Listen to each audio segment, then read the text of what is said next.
Hi అండి. Sunday స్పెషల్గా లంచ్లోకి రాజుగారి కోడి పలావ్ చేసేద్దానండి. ఫస్ట్ అయితే స్టవ్ మీద ఒక గిన్నె పెట్టి నెయ్యి వేసి వేడి చేసేసుకొని అందులో బిర్యానీ స్పైసెస్ జీడిపప్పు వేసి ఫ్రై చేసుకోవాలి. ఇప్పుడు ఇందులో ఎండుమిరపకాయలు, పచ్చిమిరపకాయలు, సాంబార్ ఉల్లిపాయలు, ఇంకా కరివేపాకు వేసుకొని ఫ్రై చేసుకోవాలి. ఈ రాజుగారి కోడి పలావ్లో ఈ చిన్న చిన్న ఉల్లిపాయలు, ఎండుమిరపకాయలు కంపల్సరీ వేసుకోవాలండి. వేసుకుంటేనే టేస్ట్. నెక్స్ట్ ఇందులో సన్నగా కట్ చేసిన ఉల్లిపాయ ముక్కలు కూడా వేసుకొని ఫ్రై చేసుకోవాలి. ఇవన్నీ ఫ్రై అయిన తర్వాత ఫ్రెష్గా రుబ్బుకున్న అల్లం వెల్లుల్లి పేస్ట్ వేసుకొని ఫ్రై చేసుకోవాలి. ఇది కూడా కొంచెం వేగిన తర్వాత దీంట్లో పుదీనా కొత్తిమీర పేస్ట్ వేసుకొని ఫ్రై చేసుకోవాలి. ఈ పేస్టు పచ్చివాసన పోయేంత వరకు వేయించుకోవాలి.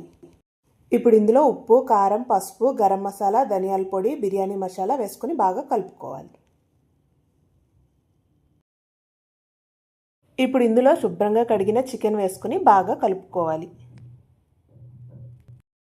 ఈ మసాలాలన్నీ చికెన్కి పట్టేలాగా బాగా కలుపుకోవాలి. ఇప్పుడు ఇందులో పెరుగు వేసుకొని బాగా కలుపుకోవాలి. ఇప్పుడు మూత పెట్టేసి కాసేపు ఉడకనివ్వాలి. చికెన్లోంచి ఇలా వాటర్ బయటకు వస్తుంది. ఈ వాటర్తోనే చికెన్ ఉడుకుతుంది. ఇప్పుడు రైస్కి సరిపడా వాటర్ వేసుకోవాలి. నేనైతే 4 కప్పులు రైస్ వేస్తున్నాను. దానికి 8 కప్పుల వాటర్ వేసుకున్నాను. వాటర్ ఇలా బాగా మరిగిన తర్వాత దీంట్లో కడిగి ఉంచుకున్న చిట్టి ముత్యాల రైస్ వేసుకోవాలి.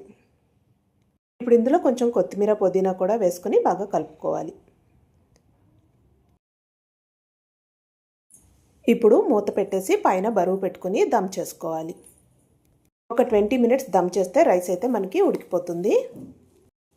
చూసారు కదా, గుమగుమలాడే రాజుగారి కోడి పలావ్ అయితే రెడీ అయిపోయింది. ఇది టేస్ట్ అయితే చాలా బాగుంటుందండి. మీరు కూడా ఒకసారి ట్రై చేసి చూడండి. ఈ వీడియో నచ్చితే లైక్ చేయండి.